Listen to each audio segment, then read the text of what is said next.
Tonight on PBS News Weekend, what a federal court ruling means for the future of protecting communities of color from pollution in Louisiana's Cancer Alley. Then Americans navigate family planning, weighing concerns about finances, childcare, and even the planet's future. And how Wisconsin is trying to save its freshwater mussels from drought and warming temperatures. I was no longer picking up a mussel and placing it gently in the water. I was throwing them as fast as I could.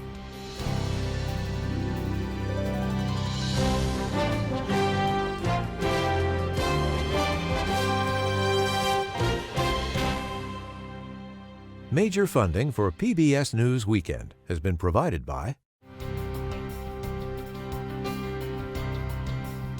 and with the ongoing support of these individuals and institutions.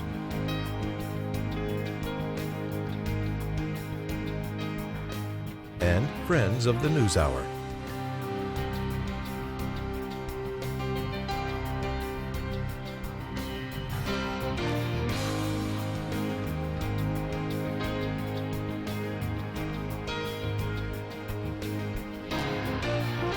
This program was made possible by the Corporation for Public Broadcasting and by contributions to your PBS station from viewers like you. Thank you. Good evening, I'm John Yang. The United Nations is calling for a full investigation into the death of a young Turkish-American protester on the West Bank. Witnesses say Ayşenur Ezgiagi was shot in the head during a demonstration against expanding Israeli settlements. And in Gaza, Israeli airstrikes are blamed for the deaths of more than a dozen people who were taking shelter at a school and at a refugee camp. Israel says it was targeting a Hamas command center. Outside the combat zone, pauses in fighting in central and southern Gaza have allowed aid workers to administer polio vaccines to 354,000 children. That's more than half the UN's goal. In Ukraine, Russian drone attacks are getting dangerously close to the country's capital. Ukraine's Air Force said that across the country overnight, it shot down nearly 60 long-range drones. Debris and shrapnel fell onto streets in Kyiv, some of it narrowly missing the country's parliament building. President Volodymyr Zelensky is in Italy today. He's meeting with European leaders to try to shore up support and ask for more aid. Both presidential candidates were in crucial swing states today. Vice President Kamala Harris took a break from debate prep in Pittsburgh to talk with voters at small businesses. And former President Donald Trump was in Wisconsin addressing supporters at an airport tarmac rally from behind bulletproof glass. The candidate's first debate is on Tuesday. The CDC says the risk from bird flu remains low despite a new case in Missouri. The 14th person infected this year is the first with no known exposure to farm animals that can carry the virus. The patient's recovered after being treated with antiviral medications in a hospital. Boeing's troubled Starliner capsule is back from space without its two test pilots. Overnight, the fully automated craft parachuted into the New Mexico desert. The capsule malfunctioned on its way to the International Space Station, and NASA decided it was too risky for astronauts Sonny Williams and Butch Wilmore to fly it back to Earth. They remain on the space station and are to return home next year. The Starliner capsule will be transported to the Kennedy Space Center in Florida to try to figure out what went wrong. And the United States picked up 15 medals, including 4 golds at the Paralympics in Paris today. Swimmer Jessica Long won her 31st Paralympic medal with first-place finish in the 100-meter butterfly. Fiona Howard and Rebecca Hart both took gold in para-equestrian. And Team USA's sitting volleyball team beat China for their 3rd consecutive gold. Still to come on PBS News Weekend, how Americans are navigating family planning, and an effort to save mussels in Wisconsin from the effects of months of drought. This is PBS News Weekend from WETA Studios in Washington, home of the PBS NewsHour, weeknights on PBS. A large number of studies have shown that the burden of air pollution in the United States is not evenly shared. It falls disproportionately on racial minorities, especially blacks. In 2022, the Biden administration began investigating whether Louisiana's approval of where industrial plants are located disproportionately affected minorities in that state, even unintentionally. But last month, a federal judge said the administration can't do that and can only investigate regulatory decisions that are intentionally discriminatory. While that ruling is limited to Louisiana, 23 Republican governors had already asked the EPA to scrap that approach. Beverly Wright heads the Deep South Center for Environmental Justice. This case started in St. John the Baptist Parish in Louisiana.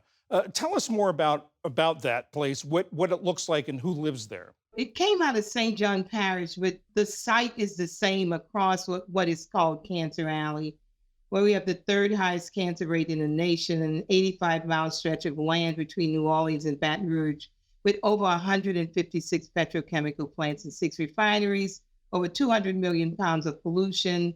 That number is almost comparable to the amount of pollution in the state of Texas. All of the research basically shows that it was intentional, and we can show places where white community members were actually moved away from areas while Black people were left to languish in pollution as they expanded the plants. St. John Parish was one of the communities that actually brought Administrator Reagan down for what he called a Journey to Justice tour. And he was able to see with his own eyes, smell, and feel the stench of these facilities, and then look at the data that showed, for example, a public school down the road from a facility called Dinka that produced very dangerous chemicals. And that was the one that we were really working to get not so much shut down, but certainly getting them to reduce the amount of ethylene oxide that they were putting into the air, harming children. The judge who handed down this ruling also wrote in his order that pollution doesn't discriminate. But in a separate section, he said, when a decision maker has to consider race, it has indeed participated in racism. In other words, considering the race when you're talking about where these plants are sited, that's racism. What do you say to that? I say that it's ridiculous and it's a specious argument that they're trying to use. Everything shows that pollution does discriminate. We can determine almost how long you're going to live by your address. And the addresses of poor people and people of color are such that we live near the most dangerous polluting facilities. Our air is worse. And that's why I felt that we should have taken this further. You've been critical of the EPA and the Justice Department here. What do you think they should have done? Now, I'm not so much critical of EPA. I'm critical of the Department of Justice because I couldn't imagine EPA doing the amount of work that they did on this particular case, sitting down with the state of Louisiana, coming to an agreement of how these things would be redressed, and then decide not to move forward. And it's really just exciting what I would call bad behavior all over. It's like a kid getting, oh, I can get away with this. Let me spread the word. And so that same bad behavior is happening across the country, where you have these governors and these departments of environmental quality are making certain that the siting of these really dangerous facilities are always closest to people of color. And that has happened continuously in our society. What's the next step for your group, your organization, and people who are fighting this? So there are a number of ways that it can be attacked. Of course, we can continue to raise our voices and interact with government. That's how we've gotten anything that we've gotten done. But there are other ways to deal with it. And I think that the EPA actually found another way, and that's called the Hahn Rule, where the Hahn Rule really falls under the Clean Air Act, which basically says that you are supposed to reduce exposure of extremely hazardous chemicals to society in general. So that's still on the table, where they still have to follow the rule, but making certain that the rules are followed, that the Clean Air Act has within it some protective measures. And we have to identify what those measures are and push forward in that way to reduce exposure. Beverly Wright of the Deep South Center for Environmental Justice, thank you very much. Thank you.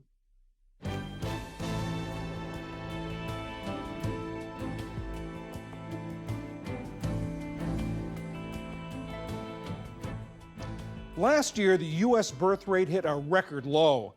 But data suggests that over the past 30 years, the number of adults who want or wish they had children has remained relatively stable. So why aren't they having children or expanding their families? Ali Rogan explores some of the complexities of today's family planning. Over the past few weeks, we've been speaking with Americans who say they want to have a child or grow their families about why they're hesitant to do so. Their answers were varied and complex, just like the solutions they said would help them change their minds. I always wanted kids. I love kids. But economically, I don't really know of anyone who can swing it anymore. Even parents that are working full time, they can't afford childcare. They don't have a village to help them raise them. I'm grateful that we are in a stable financial situation. Still, it's difficult to raise a child. We don't have any family close by. We have friends who also have kids, so they are also busy taking care of their families. It's difficult. We don't have anyone. Every year there comes out a new statistic of whether or not we've hit the turning point for climate change. And that's something that I take into consideration when it comes to starting a family, because I don't want to raise a child in a world that every year gets closer and closer to becoming uninhabitable. In May of 2017, I was struck by a car that was traveling 48 miles per hour while crossing the street. And as a result of that, I ended up with several long-term disabilities and conditions. And really, through this experience, my son actually became a caregiver to me. Our roles were kind of reversed. And so that's not something that I would willingly want to be in another position to do again. Will I be able to handle the parent-teacher conferences, the transportation, making meals, changing diapers? As a disabled person, those are all considerations. Pretty much as soon after having my first child, we agreed that we weren't going to try and have a second with all the other uncertainties. And that was heartbreaking. We really did want to, and we were kind of hoping that could be possible, but it just wasn't.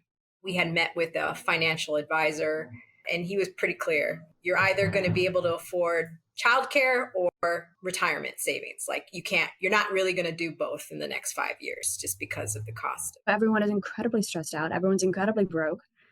We're all trying to help each other. We're all grasping at straws. And I don't know if I want that for my future. My sister, I know she spends about a quarter of her salary every month on childcare expenses.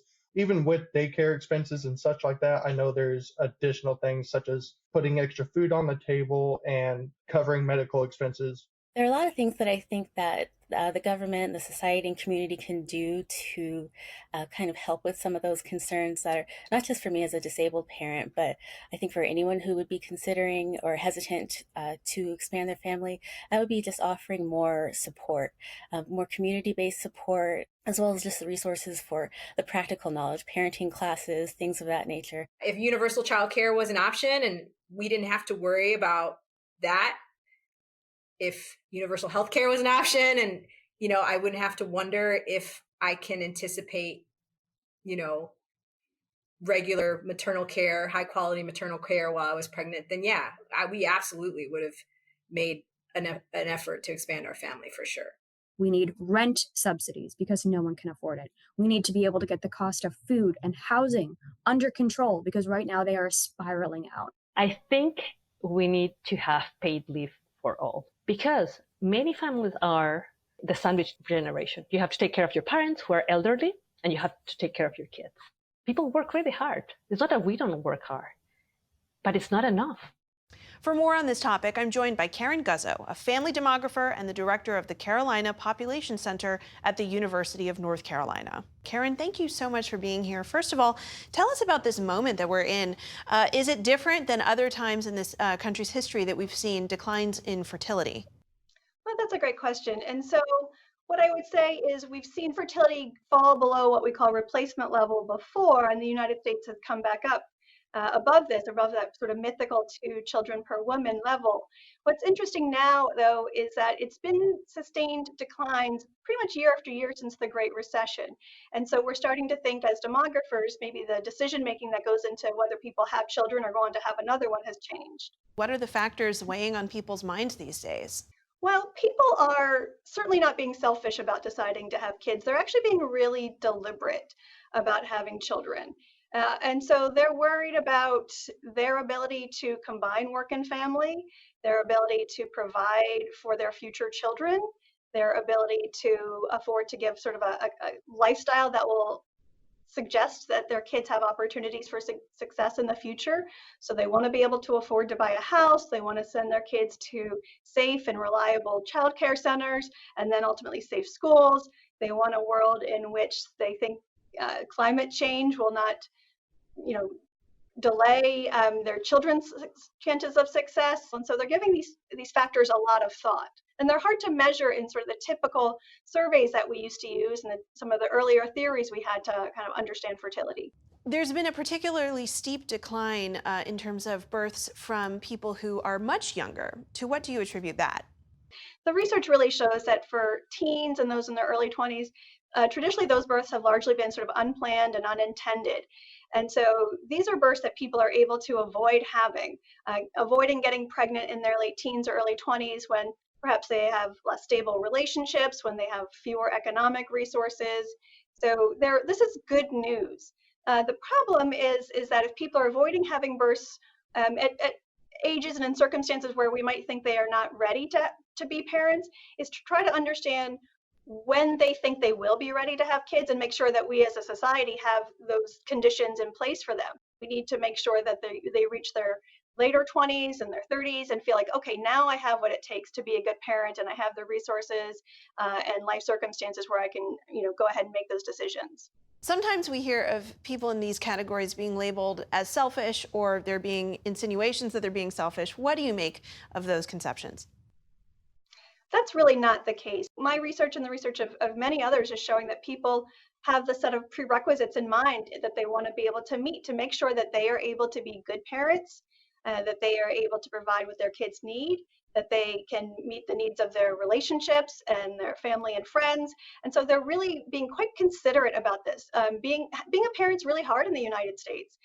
And we have declining social mobility. And so people are being very careful about this. If they think they can't give their kids good opportunities, they're willing to say, hold on, I should wait. I'll wait till I have kids until I'm in a better circumstance.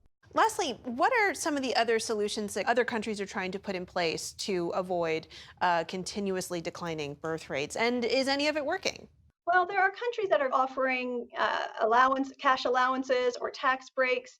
Those don't seem to be particularly effective. The more effective policies are those that are kind of a package of deals. So having a robust childcare infrastructure, one that people can find easily, they can afford it, it is high quality, that's important. Having parental leave for both mothers and fathers is important. Most policies that are effective are the ones that grow the economy for everybody, but also have a strong social safety net that really makes sure that young people and young families have access to the resources they need, like childcare, like paid leave, but also aren't overburdened by housing costs or student loan costs. Dr. Karen Guzzo at the University of North Carolina, thank you so much for joining us. Thank you for having me.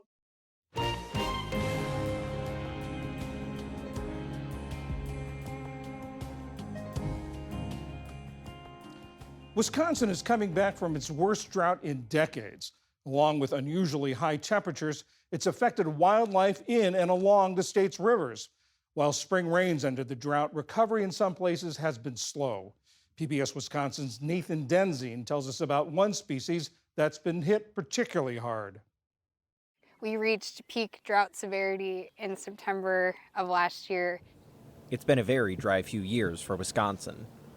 I started getting lots of phone calls from people saying there's all these mussels out there and they're stranded, they're dying. What can we do? It's had a significant impact on a species we hardly think about. I was no longer picking up a mussel and placing it gently in the water. I was throwing them as fast as I could. Much of southern Wisconsin was in a perpetual drought starting in the winter of 2021 through the spring of 2024. Droughts are very stressful to aquatic organisms as well. Ellen Voss is the Climate Resilience Director with the Wisconsin River Alliance. There's just less space for the things that animals and plants and insects and everything else need to survive. One animal that can be squeezed out by low water is mussels. They're basically just, a mollusk with two shells, and they live in the rivers and lakes, rivers, and streams of Wisconsin. Lisi Kitchell is a mussel expert at the Wisconsin Department of Natural Resources. They don't have a brain and they don't have eyes, so they can't just figure out where the deeper water is. She says there are tens of thousands of mussels on the bed of the Wisconsin River, including 40 different species. They filter as much as 10 gallons of water a day per mussel, and when there are hundreds and thousands of them, they really help purify the water. But when the drought reached its peak in September, mussels started to wash up on shore banks. What I was really looking for was actually historic artifacts, because the water was so low. I'd never seen it this low. Jean Unmuth is a retired scientist for the Department of Natural Resources. She lives near the Wisconsin River in Prairie du Sac, northwest of Madison. She was also the first person to contact experts when she saw stranded mussels. Mussels are a huge part of the ecology of this river. So I thought, hey, I better ring the alarm. A natural question is to ask about how dams on the Wisconsin River affect water levels. Because we had such a drought year, the dam did not have water to release. The dams along this river are not holding back water and cannot release anything more than they receive, meaning they can't add more water to help mussels at the lower end of the river. Alliant Energy, which owns the Prairie du Sac Dam, in a statement said, "Our license requires us to maintain the water level. Therefore, we cannot release more water during drought conditions." In this scenario, on paper, nobody did anything wrong. Everybody was in compliance with their license obligations the entire time, and yet the outcome was thousands or tens of thousands, we don't know, dead mussels on the river. That meant the only solution to save the mussels was to physically walk the shore banks and throw them back into the river. There were thousands of mussels saved. I mean, individuals were picking up 100 mussels a day, 300 mussels a day. It was pretty amazing what people were willing to do. It was getting to where I was spending 3 to 4 hours. Forget the artifacts. I was no longer looking at that. Unmuth saved more than 1,200 herself. Multiply that times 365 days a year, and just those 1,200 mussels, you're filtering over 3 million gallons of water. 2024 has been called a weather whiplash in the state. In May, some parts of Wisconsin were still in a drought. But overall, the spring and summer are experiencing an unusually wet season.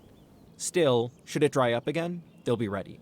There is a live phone tree mussel rescue alert system in place. They can also contact me anytime, and I can give them advice as to what to do. Until the time comes to walk the shore banks again, experts' eyes will be glued to the weather. For PBS News Weekend, I'm Nathan Denzine in Prairie du Sac.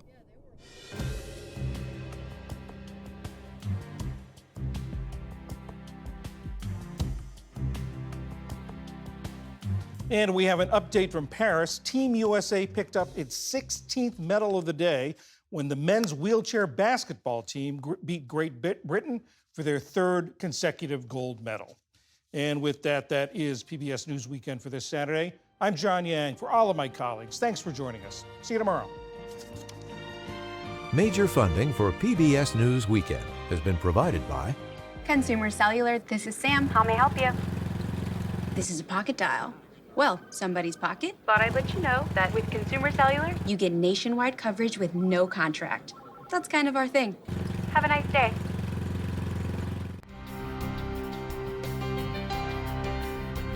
and with the ongoing support of these individuals and institutions.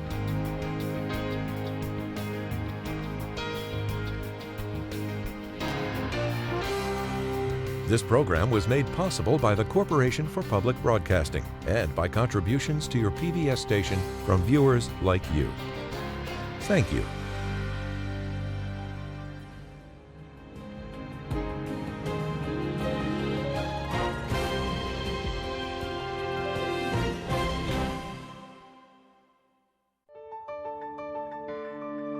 You're watching PBS.